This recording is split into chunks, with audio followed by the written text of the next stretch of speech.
Hi everybody, welcome to Simply Scuba. In today's episode of the deep dive, we're going to be taking a closer look at compasses. So when I first started to dive, like most divers, I was taught how to use a compass underwater.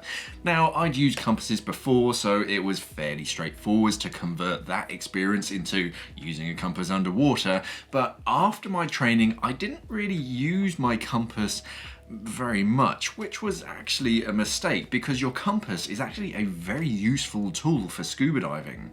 A lot of divers are taught how to use a compass to swim in a straight line and then swim back again, but they're a lot more useful than just that. Now, I always dive with a compass, even in a lake, not necessarily to navigate to a specific point, but to generally just keep my bearings and my kind of mental map in the right direction. I've said it before, it is so easy to get turned around underwater, especially in the poor visibility that I often find myself in, but even in clear waters when you're turning to kind of look at things and then you kind of look back, it's very easy to naturally lose your bearings a little at a time to the point where returning to the boat is actually quite tricky to actually get, is it in that direction? So keeping a compass to hand can actually help eliminate those little errors from adding up and getting you completely turned around. If you always have that point of reference on your wrist or wherever you keep your compass, then you can usually work out where you are and kind of which way you need to go. So another invaluable tool that a lot of people start to overlook, let's take a closer look at compasses. The first thing about compasses is the card, and that's the kind of spinny bit with the arrow on it. We call that the card. On dry land, the card is usually just a pointy arrow, but on scuba compasses, it's often a round disc, and there are a few reasons for this. So the card will often be a rounded hemisphere as well, or kind of an angled sphere, which allows the card to rotate even when it's on a slight angle. Cards are often usually northern or southern hemisphere as well. Depending on where you are, it's more accurate whether you're in the northern hemisphere or the southern hemisphere. So when you're buying a compass, it's important to make sure that you get the right one. Compasses though are pretty good today, and they work for more than just north or south of the equator. They tend to go a lot beyond that, but depending on where you are in the world, if you dive predominantly in the northern hemisphere or if you dive predominantly in the southern hemisphere, you'll want to get the right compass. So look for NH or SH when you're buying a compass. To use a compass correctly, compasses need to be held pretty flat so that the card can naturally turn. The card will be balanced on a pin in the middle so the card can actually rotate freely. But if the compass is held at an angle, it'll touch the capsule that it's held inside, and that will stop it from turning, which will give you false readings. Now, when you're hiking, it's fairly easy to sort of hold a compass pretty flat, but when you're floating in mid-water, it's nice to have a little bit of freedom so that you can turn your compass in a few degrees accidentally, and that's why our card are usually kind of dome shaped. It makes them more balanced so that they can still turn even if you're holding the compass at a slight angle. Cards will usually be white in colour, and they will often glow in the dark if you shine a torch on them. They'll be sort of bright white or that kind of dirty white, kind of glow in the dark sort of plastic stuff, but when you shine a torch on them, they'll glow green in the dark for a while so that you can still see. Cards will have a north arrow that points north, and the other cardinal points, the north, south, east and west, but around the edge of the card. You'll usually see numbers sort of printed around the edge. These are compass degrees, so they'll all go up to 360, but they'll often be upside down, and on the wrong side of the card. The reason for these is so that if you know the compass bearing of your destination from your position, you can turn to that bearing and you can swim along that bearing. But when navigating a bearing with a compass, you can either do it with the bezel or the window on the side. The window is on the side of the compass and lets you see these numbers that are on the edge of the card.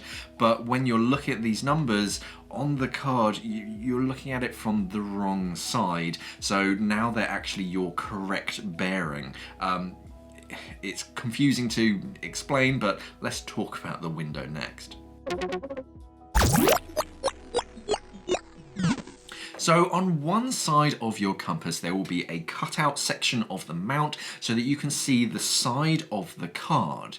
So when we're swimming flat, it's actually quite hard to see the top of the compass and hold it perfectly flat unless it's directly below you in the water, in which case you can't see where you're going because you're looking directly down. So divers use the side window to hold the compass up in front of them so they can hold it nice and flat and they can see the side of the card.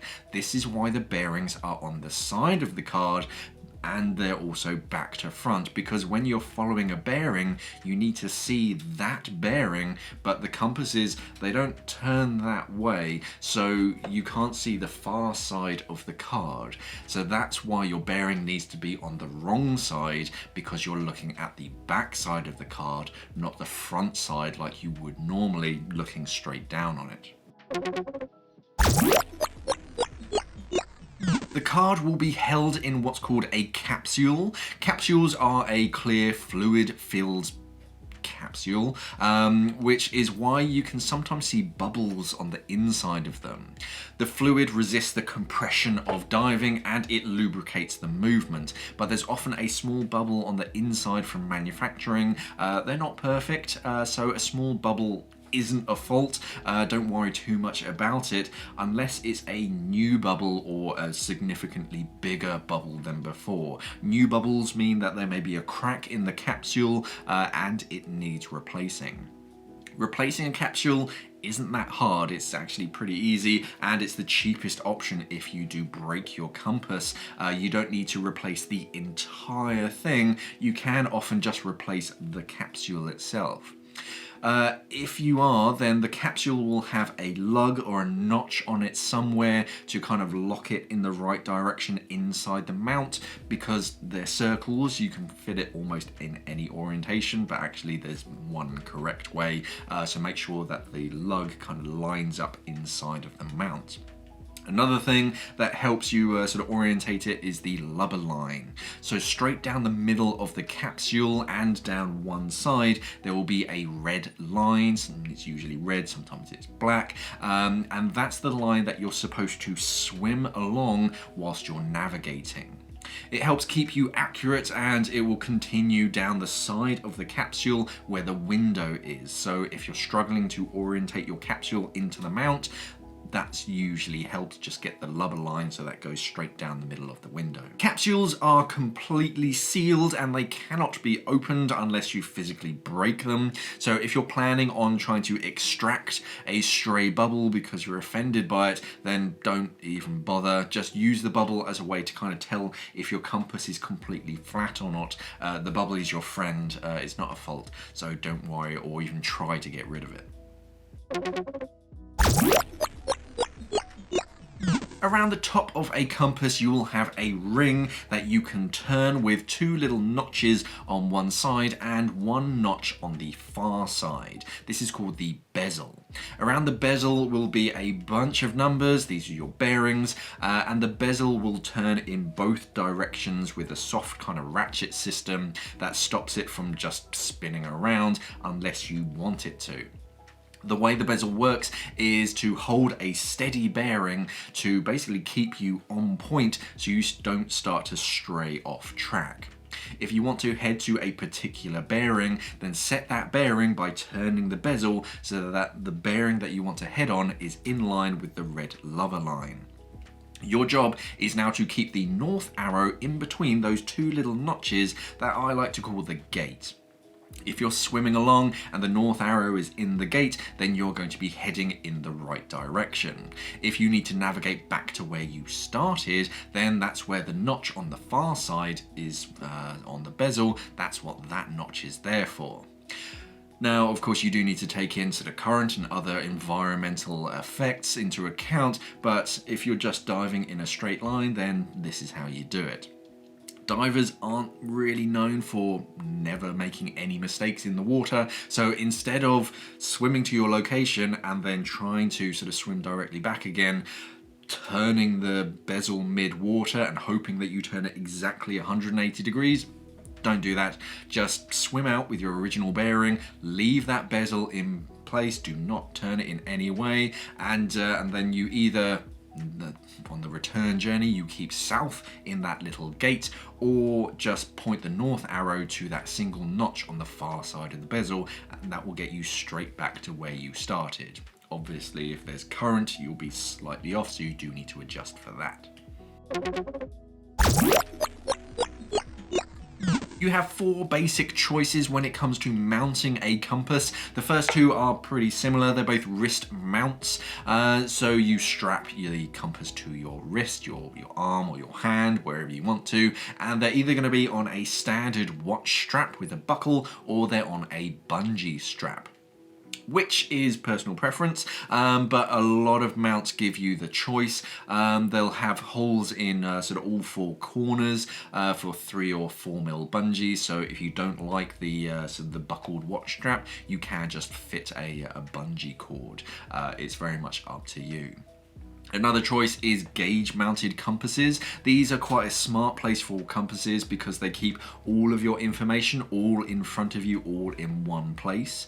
Now, you can usually mount your compass on the front, on the back, on the end, in the middle, anywhere on your gauges depending on the manufacturers. A lot of them are quite flexible about where your compass goes, but if they're all in line, then you can see how much gas you have left, any changes to your depth as you're navigating, and your bearing all at the same time, so it's quite convenient to have them all in one strip. This does make your gauges quite long, but if you're just starting out, it's quite nice to be able to see all of the information all in one place, all in a straight line if you're trying to navigate somewhere specifically. But if you don't want your gauges to be too long or too bulky, then you can always put your compass on a retractor. So in a similar mount to a wrist mount, a retractor mount keeps your compass readily available, and when you need it, it's kind of clipped off to a D-ring. You can just pull it out to then navigate. When you're done, you let go of it and it zips back on a sort of spring-loaded cable. It means that your gauges to check your air aren't particularly huge, or you're restricted on how long your hose is to actually pull your compass out to navigate, but you do have more moving parts and kind of spring-loaded mechanisms, so it's worth bearing that in mind. On quite a few dive computers, you actually have digital compasses built into the programming. Now, these are only on certain dive computers. You need a screen that has at least a dot matrix section of screen to allow for the compass to actually display on the screen. It's hard to display a compass on a segment display, but digital compasses work fairly well. They do need to be calibrated every so often so that they're accurate, but on average, they're pretty good. Much like an analog compass, they need to be as flat as possible when you're using them, but they are a good reference, and you can set sort of bearings on them pretty easily, usually at the press of a button. But I will always keep an analog compass on me. An analog compass doesn't need or use any battery power, and there's that kind of feeling of a physical turn on a normal compass that you don't really get with a digital one. But digital ones, they are a very real and reliable alternative to an analog compass. You just need to remember to calibrate them every so often and check them before a dive so that you don't have to calibrate them underwater when you really need to focus on other things. You can also find very small compasses that are meant to go on a watch strap. So these aren't particularly accurate nor sturdy. They are convenient, so you can have a compass on your watch at all times without taking up too much space, but they can get stuck if they're rattled around too much, and they only have like a north arrow, so they're only really good for general reference. But they might get you out of a sticky situation. It's one of those kind of, it's kind of cheap and sort of small, so if you do have a dive computer that doesn't have a compass function and you don't want a separate unit, then you can sort of fix that onto your dive computer. Just make sure that you don't have any sort of strong magnets anywhere near it. And that's about it for compasses. They point north and they let you know which direction you're facing. Personally, I prefer a bungee mounted compass that I can check just at a moment's glance. Trying to remember to keep any compasses away from any like magnetic octo holders. They've become quite popular, and that just means that your compass will always point towards it. That's a great way to keep swimming in circles. Shipwrecks as well. Metal shipwrecks can sway compasses, so do remember sort of how to use a compass properly. And if you do have any sort of special magnetic clips on you, obviously your compass isn't going to be particularly accurate. I do have digital compasses on quite a few of my dive computers, but I tend to stick to my analog compass when I'm actually navigating, mainly because I can never quite remember the correct order of button presses that it takes to get straight to the compass. I don't tend to fiddle around too much with my dive computers when I'm on a dive. An analog compass is right there and ready. But what do you prefer? Do you prefer your compass to be on your gauges so they're all in one place, or do you prefer it strapped to your wrist, or do you not dive with the compass altogether? Let us know in the comments below. Thank you for watching and safe diving.